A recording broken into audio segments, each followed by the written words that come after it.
Hello again, Father Pat here with another story, this time from the Northern Territory, from an island about 50 miles north of Darwin called Melville Island.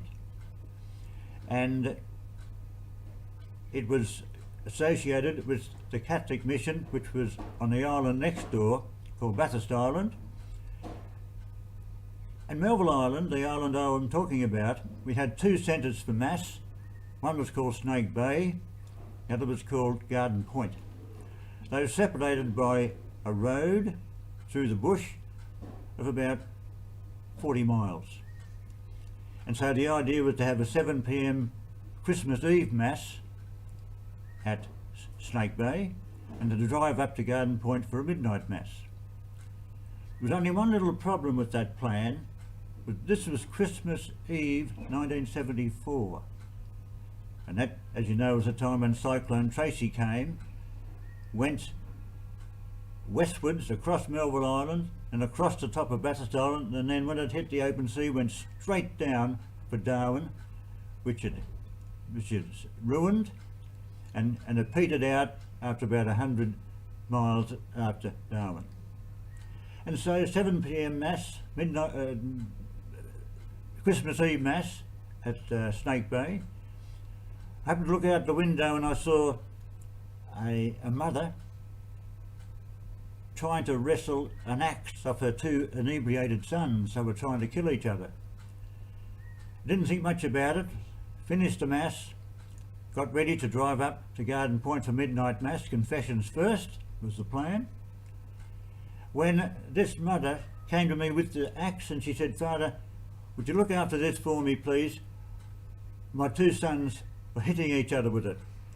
So she threw it in the truck. I didn't think much about it. I took off about 8 o'clock for Garden Point.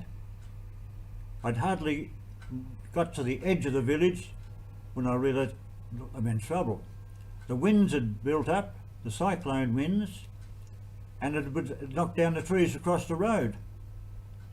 Then I thought of the axe. It's the only tool I had on board. So, zigzagging for about 40 miles up to Garden Point, I chipped the ends off the trees and made my way eventually to Garden Point. And Sister Magdalene there at Garden Point was very worried when I didn't turn up for confessions. But however, we had midnight Mass at Garden Point, and afterwards Sister Magdalene put on a little feast for us. Got to bed about 2 o'clock. About 4 o'clock in the morning there was a knock on the door. "This is Alberta, Father." Alberta was the nurse at Garden Point. She was a local girl. She said, "Father, Lucy's rolled into the fire and burnt all her eyes." I said, "Oh, that's very sad." She said, "Yes, I want you to take her back to Snake Bay to Pat, who was a very efficient nurse." So we did that. And Pat couldn't get in contact with Darwin because it was flattened with the cyclone. And so a pilot by the name of Ozzy Osgood, he had a private airline service, he said, "I'll pick her up, but not till tonight. I can't get there before tonight. Get all the people to stand on the runway with their torches and I'll know where to land." He did that, flew Lucy to not Darwin but further south to Catherine, and that's where Lucy with a bad eye stayed for about 3 months. Unfortunately she lost her eyesight with the right eye, but she came back to Garden Point, her village.